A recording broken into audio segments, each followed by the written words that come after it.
तीन बहनों की लालची भाभी। करिश्मा, रेशमा और मनीषा तीन बहनें हैं। उनका एक भाई भी है, मयंक। मयंक अपनी बहनों को बहुत प्यार करता है, लेकिन मयंक की पत्नी सविता इस मामले में मयंक से बिल्कुल ही अलग है। वो अपनी ननदों का जितना बुरा कर सकती है उतना बुरा करती ही रहती है और अपनी ननदों पर हुक्म भी चलाती है। करिश्मा, करिश्मा, तुमने अभी तक नाश्ता नहीं बनाया? तुम्हारे भैया को ऑफिस जाने में देर हो रही है। हाँ भाभी, बस अभी बनाती हूँ। करिश्मा, तुम ये ढीलापन छोड़ दो। कल को पराये घर जाना है। वहाँ अगर तुम इस तरह से काम करोगी तो लोग क्या कहेंगे कि माँ ने और भाभी ने कुछ सिखाया नहीं। और तुम्हारी दोनों बहनें कहाँ हैं? रेशमा मार्केट गई है और मनीषा सो रही है। क्या? सुबह के 8 बज रहे हैं और ये महारानी अभी भी सो रही है? माँ जी, देख रही हो अपनी बेटियों के तौर तरीके? क्या हुआ बहू, सुबह सुबह क्या कर दिया मेरी बेटियों ने? अरे एक तो अभी अभी उठकर किचन में गई है, दूसरी सुबह सुबह बाहर चली गई और तीसरी अभी तक सो रही है। क्या करूं मैं इन तीनों का, मैं तो परेशान हो गई हूँ। जा जाकर उठा उसे और रेशमा से मैं बात करती हूँ। महारानी जल्दी उठो, सूरज सर पर आ गया है। भाभी थोड़ी देर और सोने दो ना, मैं रात को लेट सोई थी। वो क्या ना, यूनिट टेस्ट चल रहे हैं। शराफत से उठती है या नहीं, या फिर पानी की भरी बाल्टी डालूं तेरे ऊपर? नहीं नहीं भाभी, मुझे बिस्तर में नहीं नहाना, उठती हूँ मैं।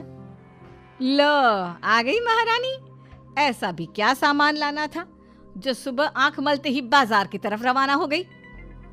भाभी, कल आप ही तो चीख रही थी कि घर का सारा सामान मुझे ही लाना पड़ता है, घर में किसी को भी किसी काम से कोई लेना देना नहीं है। अब मैं बाजार जाकर सामान ले आई तो आपको इस बात से भी तकलीफ हो रही है? देख रही हो माँ जी, अपनी बेटी की जुबान कैंची से भी तेज चलती है। और मयंक, आप तो कुछ कहेंगे नहीं अपनी लाडली बहन को। रेशमा, अपनी भाभी से ऐसे बात नहीं करते। चलो माफी मांगो। भैया, मैं क्यों माफी मांगू? आप भाभी से बोलिए ना कि हम पर कम हुक्म चलाया करे। हम इस घर की बेटियां हैं और आपकी पत्नी की ननद है, नौकरानी नहीं। लो कर लो बात। इनकी भलाई के लिए कुछ भी बोलो तो इन्हें बुरा लग जाता है। इस घर में यही इज्जत है मेरी। देख लो माँ जी, आपकी बेटी किस लहजे में मुझसे बात कर रही है। रेशमा, तुम्हें भाभी से माफी मांग लेनी चाहिए थी ना। लेकिन दीदी, मैंने कुछ किया ही नहीं तो मैं माफी क्यों मांगू? हाँ का रेशमा दीदी जैसे ही घर में आई, भाभी ही उन पर चिल्ला रही थी। हाँ, मैं मानती हूँ कि गलती भाभी की थी।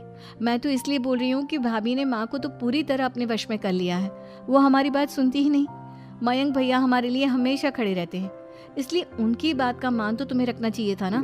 कोई फायदा नहीं दीदी, कुछ दिनों की बात और है, भाभी उन्हें भी हमारे खिलाफ भड़का देंगी। फिर वो भी माँ की तरह हमारी किसी बात का विश्वास नहीं करेंगे। रेशमा, ये तुम्हारे लिए हार का सेट। रेशमा, तुम्हारे लिए सुंदर सी ड्रेस। और मनीषा, तुम्हें किताबें पसंद है ना, तुम्हारे लिए किताबें लाया हूँ। थैंक यू भैया। थैंक यू भैया। थैंक यू भैया। करिश्मा, तुम्हारा नेकलेस कितना सुंदर है। ये भैया कहाँ से ले आए होंगे? मैंने भैया को 3 दिन पहले फोन पर ये डिजाइन दिखाया था और आज भैया ये ले आए। अपनी बहनों के लिए कितना अच्छा नेकलेस लेकर आए हैं। मुझे कभी कोई गिफ्ट नहीं दिया। मैं आज ही ये हार चुरा लूंगी। माँ, करिश्मा और रेशमा के लिए बहुत अच्छा रिश्ता आया है। वो लोग कल इन्हें देखने आ रहे हैं। आप और सविता मिलकर सारी तैयारी कर लेना। अगर इन दोनों बहनों की शादी हो गई तो घर और बाहर का काम कौन करेगा?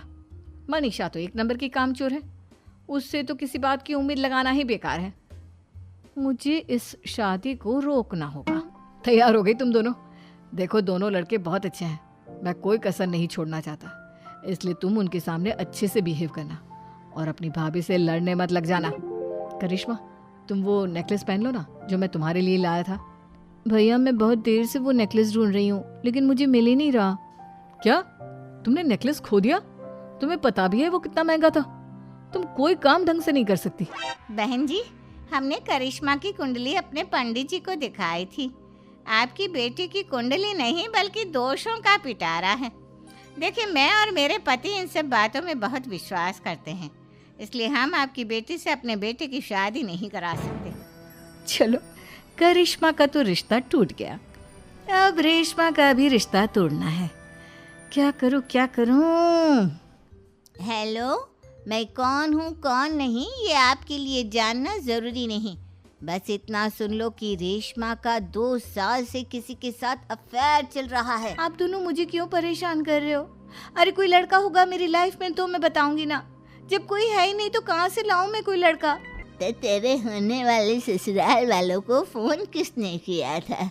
माँ मैं नहीं जानती किसने फोन किया था, मैं सच कह रही हूँ। मैं तो पहले ही कह रही थी इसकी लगाम खींच कर रखो, लेकिन मेरी सुनता ही कौन है। आप चुप रहिए भाभी, ये सब आपका ही किया धरा है। देखो भैया, माँ बाप की जायदाद में जितना बेटों का हक होता है उतना ही बेटियों का, इसलिए इस घर के 4 हिस्से होंगे और हमें अपना हिस्सा चाहिए। मैंने तुम्हारे लिए क्या क्या नहीं किया और तुम इस घर में हिस्सा मांग रही हो? भैया, आप और माँ हम बहनों की कोई बात नहीं सुनते हो, और भाभी हमारी शादी नहीं होने देगी क्योंकि उन्हें लगता है कि आप हमारी शादी में ज्यादा पैसा लगाओगे और उन्हें हम जैसी फ्री की नौकरानी कहाँ मिलेगी। तो हम भाभी के साथ तो रह नहीं सकते, हम बहनों को अपना हिस्सा चाहिए। अरे तुम्हें शर्म आनी चाहिए अपने भाभी पर ऐसा इल्जाम लगाते हुए।